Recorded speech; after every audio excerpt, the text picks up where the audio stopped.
everybody? It's your boy Cool Eagle back here in another video. Just want to come talk to you guys, man. Because what do we have a lot to talk about, bro? These media narratives are getting out of hand. They're getting out of hand, and they're almost hard to contain at this point.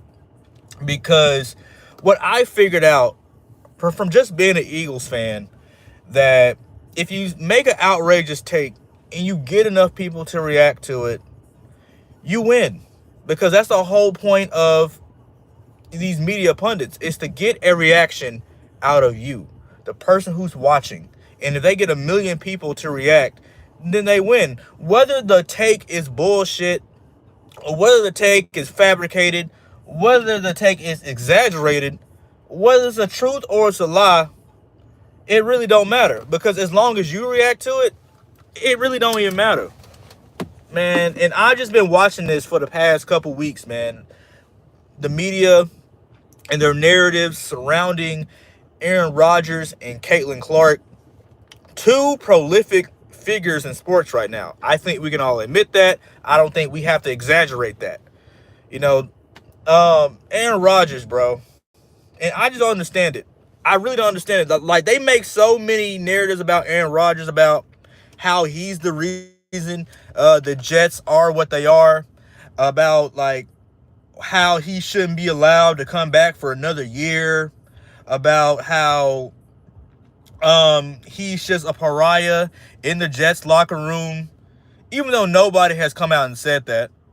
You know what I'm saying? At least with Carson Wentz, at least you had, like, what do you call it? Someone, a whistleblower. At least with Carson Wentz, you had a whistleblower come out and talk about how nobody was really rocking with him because of how he is in regards to giving him criticism and all that. But this isn't a Carson Wentz live. This is about how they think Aaron Rodgers is this and that. But I'm about to pull up some interesting numbers that y'all want to hear, right? Let's just let the data speak for itself. All right. And again, man, thank you guys for showing up, man. Like, subscribe, all that good stuff. So, Aaron Rodgers, for the season up to this point, 20 touchdowns, 8 interceptions.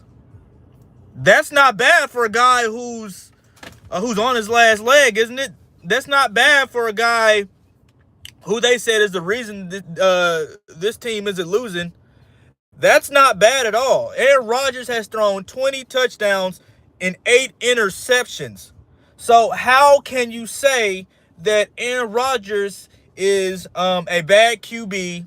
He's the reason the Jets are losing. He's all these things the media says he is. But yet, if you look up the numbers, his numbers are right there with the quarterbacks like they talk about. Jalen Hurts. Even though you have to take in the rushing touchdowns with Jalen Hurts, if you just look at passing alone, Aaron Rodgers has 4 more passing touchdowns. He's right there with Jared Goff. He's right there with Jordan Love. He's right there with a Patrick Mahomes, who's having an off year, just according to most pundits. So I don't understand these media narratives and the fact that if Aaron Rodgers is so bad, how come they got rid of the head coach, they got rid of the GM, and they got rid of the guy that was next to him? If Aaron Rodgers is the sole reason the Jets are so bad, why did they have to get rid of everybody else? Why couldn't they just cut Aaron Rodgers? In the fact that if you look at Aaron Rodgers, he's coming off a season-ending ACL injury from last year, right? Well, Achilles injury from last year. Did y'all know that quarterbacks who come off an Achilles injury don't usually do as good as they normally do? Like Tom Brady. Like, let's look at Tom Brady's stats after he came back from his knee injury in 2009. Like, I'm gonna bring up those stats for you guys, right? Because we're going to dispel a lot of these narratives right now. Okay, Tom Brady got injured in 2008. He came back that next year and threw 28 touchdowns and 13 interceptions. Didn't make the Super Bowl that year. He didn't make the next Super Bowl until 2011. Aaron Rodgers currently has 20 touchdowns to 7 interceptions. And we have like 4 or 5 games left. Who's to say Aaron Rodgers won't throw 30 touchdowns by the end of the year?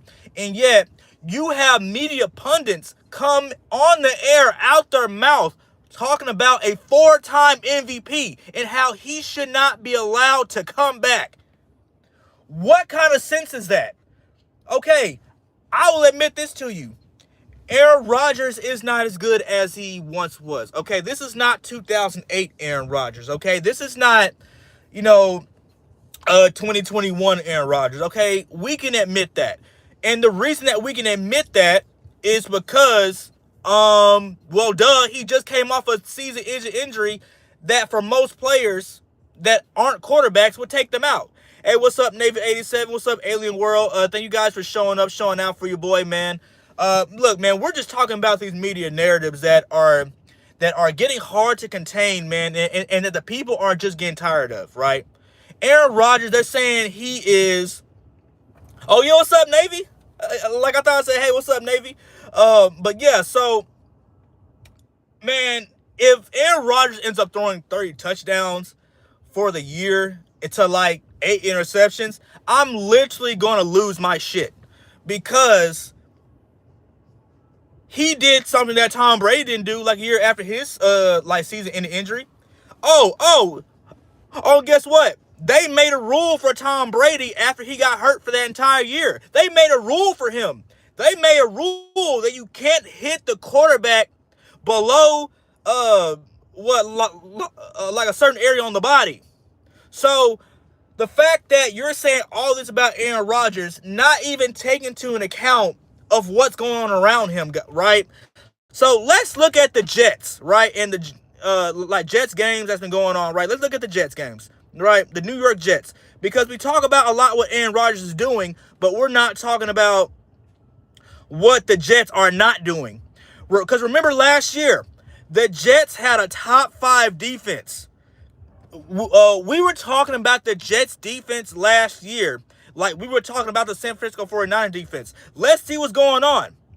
Right? So, against the Dolphins, the defense gave up 32 points. The offense scores 26. Right? Against the Patriots, a team that you're supposed to be. Hey, what's up, Aurelie? What's up, man? Thanks for coming over. So the Jets offense scores 22. And you let a Patriots offense that is dead last in the league in pretty much every statistical category, you let them put up 25. They beat the Texans, but we all know the Texans are going through a little funk. You give up 31 to the Arizona Cardinals. You know what I'm saying? And not say the Cardinals offense is bad, but you shouldn't let them score that many points, but the Jets offense played bad that game. So you kind of got to, give it up to the offense on that. They kind of just shit the bed on that one. The Colts, you give up 28 points to the Colts. They're not even leading their division. They are out of playoff contention. They're out of playoff contention, and you give up 28 points to the Jets. And that's Aaron Rodgers' fault, who put up 27 points in that game. But yet we're talking about he don't deserve another year? That's bullshit. And then the Seahawks. Okay, Seahawks is the Seahawks, man. Like, I can't even, the Seahawks are a playoff contending team. So you can't be mad at that, right? But god damn, man, like the Bills. The Bills have an MVP candidate. What are you supposed to do with that? Okay? Like the defense just couldn't do anything with that. The Vikings, they played pretty well against the Vikings. These are all close games. The Broncos, close game. The Titans, they won that game. The 49ers, they were the NFC conference champions last year. What do you want the man to do coming off a easy injury from last year?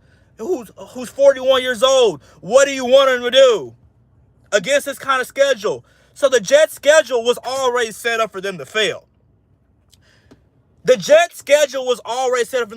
no one is talking about that. When the Eagles had the schedule they had last year. Hey, what's up, Navy? The team that I cheer for, well, I'm an Eagles fan, but I just enjoy talking about sports overall because the media doesn't only bully the Eagles. They bully everybody else to make y'all think something that y'all can clearly see with y'all's two eyes that God gave you. You know what I'm saying? The Jets were destined to fail from the beginning. Because look at the competition that they're having to face. They're facing the 49ers. They're facing the Texans. They're facing the Buffalo Bills, who have an MVP candidate who's probably going to win the MVP depending on what they do versus the Detroit Lions on Sunday. And everybody's going to be watching that game. And you know what I'm saying? Everybody's going to be watching that game. Everyone's going to be watching that game. So when we talk about Aaron Rodgers, man, we need to look at it for what it is as a face value. He's 41 years old, coming off a season-ending injury that would kill most people's careers. Okay? If you pop your Achilles and you're an NFL football player, 9 times out of 10, you're not going to be the same player you were from before you popped it. That's just obvious. I cheer for the Lions, but I have watched Eagles before. Yeah, I'm saying, like, if you're a millennial like me, because I just turned 30 this year, whoop-de-whoop, right? You know the Lions from what they were in the early 2000s to the 2010s. Going 0-16 back-to-back years. Being the laughingstock of the NFL. Being one of the worst sports franchises in the world. Now they're a perennial playoff appearing team, about to be in consecutive NFC Championship games, because I don't see nobody else outside the Philadelphia Eagles that can contend with the Lions right now. I know they got the Green Bay Packers and the Minnesota Vikings in that division, but I don't know if they can contend with them yet. I don't know. But just looking at it at face value, the Jets were set up to fail, with their schedule. They have a quarterback who's old and came off a season-ending injury. If you give Aaron Rodgers just one more year with this team with a lighter schedule, like a lot of these teams that go to Super Bowl have, I remember every time the Chiefs and the Eagles went to the Super Bowl, they had an easy schedule. I remember the Texans from last year when C.J. Stroud had that phenomenal rookie season. He had an easy schedule that worked in his favor, and now he has a harder schedule. Teams that figured him out. Now you can look at C.J. Stroud as having a sophomore slump. So look at for what it is. Aaron Rodgers is not the reason that this team is bad. The defense isn't what it was last year. You gave up a lot of your back end. You gave up a lot of your front seven that went on to other teams that are playing pretty well. The front office doesn't make it any better, which is why they got fired, why they got the boot. So let's look at it for what it is. Use your own eyes when evaluating these situations. Now moving on to Caitlin Clark, bro. Caitlin Clark has won Woman of the Year. She won Woman Athlete of the Year. And she's going on platform after platform, just promoting the sport to not make it as bad on that balance sheet of the year like it usually is. Because you'll hear people tell you that the WNBA from 2018, making $60 million or $30 million to making $100 million now is such a big deal, when as a business person, revenue and net profit are two different things. You should never conflate the two. If you do, you should not be in business, because just because you're making $100 million in revenue does not always necessarily mean that you're making net positive profit. Because if you look at the balance sheet, they're supposed to lose $40 million this year, and they made $100 million in revenue. And Caitlin Clark is going on these platforms trying to promote the sport. But you got owners coming out talking about how, oh, the success of the league shouldn't be just predicated on one person. Even though, if you fact check it, 31% of the Mystics' home attendance was because of Caitlin Clark.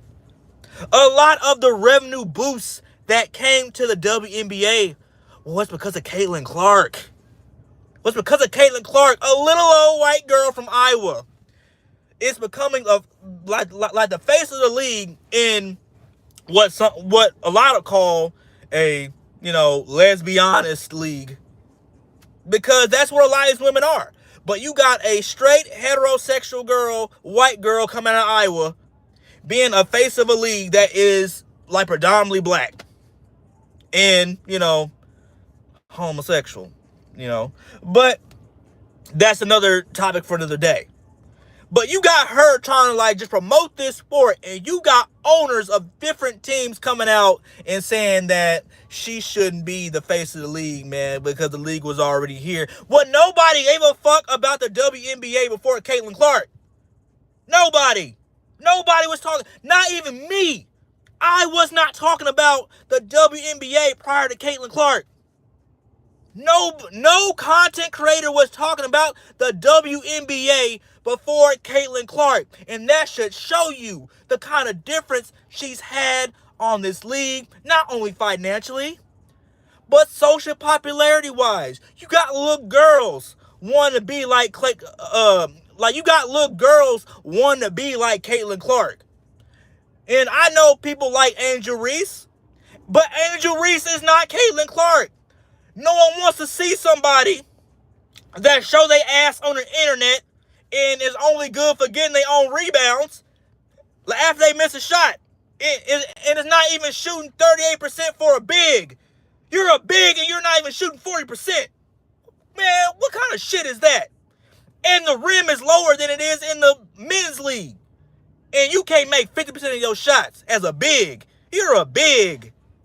And you're not making 40% of your shots. No one's trying to hear that shit. And again, salute to Angel Reese. No wrong with what she's doing. She's just performing in the capitalist system that we're in. Cool. I'm not hating on that. I'm just saying that you got to give credit where credit is due. The league is not better because of Angel Reese. The league is better because of Caitlin Clark. Everybody knows that. The consumer who buys into the product of the WNBA more than they have in record years are doing it because of Caitlin Clark, the white girl from Iowa, who's not showing her ass on the internet, who's not on OnlyFans, who's not, out here doing what a lot of these women do for clout. She is the reason that people are watching the WNBA and will continue to watch the WNBA as long as you promote that girl from Iowa. If you promote Angel Reese on the forefront, I guarantee you that viewership gonna drop. I guarantee you that viewership gonna drop if you start promoting Angel Reese. I guarantee you it's gonna drop because nobody wants to see like a ghetto ratchet girl from LSU who's on the fringe of doing OnlyFans. Promote a sport that is operating at a $40 million loss. No one wants to see that. Man, I just don't understand why the media just doesn't go with what the consumer is actually telling them. The owners shouldn't be on these platforms talking this nonsense. Caitlin Clark is the reason y'all's revenues jump up because every stadium she goes into, she sells out. Y'all weren't selling out before. Caitlin Clark got there. Y'all weren't making these hundreds of millions of dollars before Caitlin Clark. So you can't even lie and say you are. You can't lie to what the people are actually seeing. And we gotta stop these narratives. We as the consumer, we as the fan base. Well, not fan base because I don't have any kind of WNBA jersey in my closet. But I'm saying you as a consumer, me as a consumer, we have to start participating in calling out these lies, man.